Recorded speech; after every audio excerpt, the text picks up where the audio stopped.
Yeah. Sure is. She's one of 38,000 evacuees, and 7 News reporter Russell Haythorn's been talking with some of them live at the Disaster Assistance Center on Garden of the Gods Road. You're right near the scar of the burn from Waldo Canyon there. Russell, evacuees getting a lot of help, though.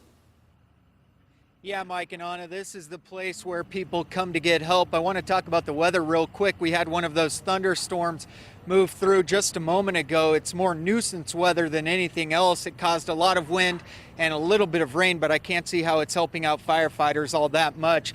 This is the Disaster Assistance Center for the Black Forest Fire. This is where people come to get help. This is the AAA insurance tent right here. The guys were nice enough to let us stand under the tent during the rainstorm that just moved through. There are all insurance companies sort of lined up one after another. As you can imagine, virtually every large insurance carrier in the region is here helping people out. They've served hundreds of people today, and this is essentially where people come to start putting their lives back together after losing so much. Carol Anthony's story might just give new meaning to the expression, "It's been a rough week." Yesterday morning, we found our house on the list that it had been destroyed, and we were staying with friends in Glen Eagle.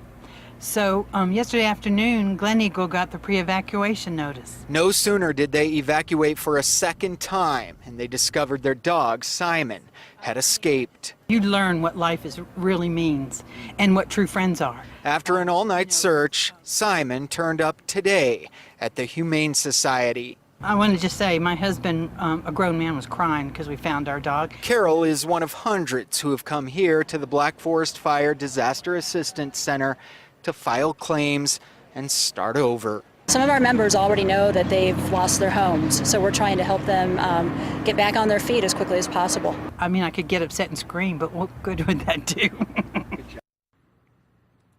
So in addition to the insurance help that people are getting here, they can also go into this building over here and they can get access to essentials like food, clothing, and water, those sorts of things. The city of Colorado Springs offering that service. Again, this is where people are starting to file claims, and it's not just the people who lost their homes.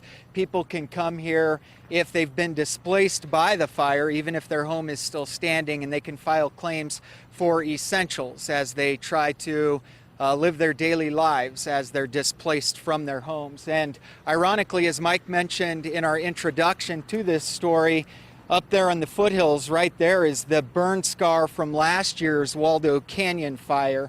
So kind of ironic that we're in the shadows of that major fire that we had last year. That was the most destructive in Colorado history until, of course, the Black Forest fire just surpassed it this week. That's the very latest from Colorado Springs. I'm Russell Haythorn, 7 News. Mike, Anna, back to you.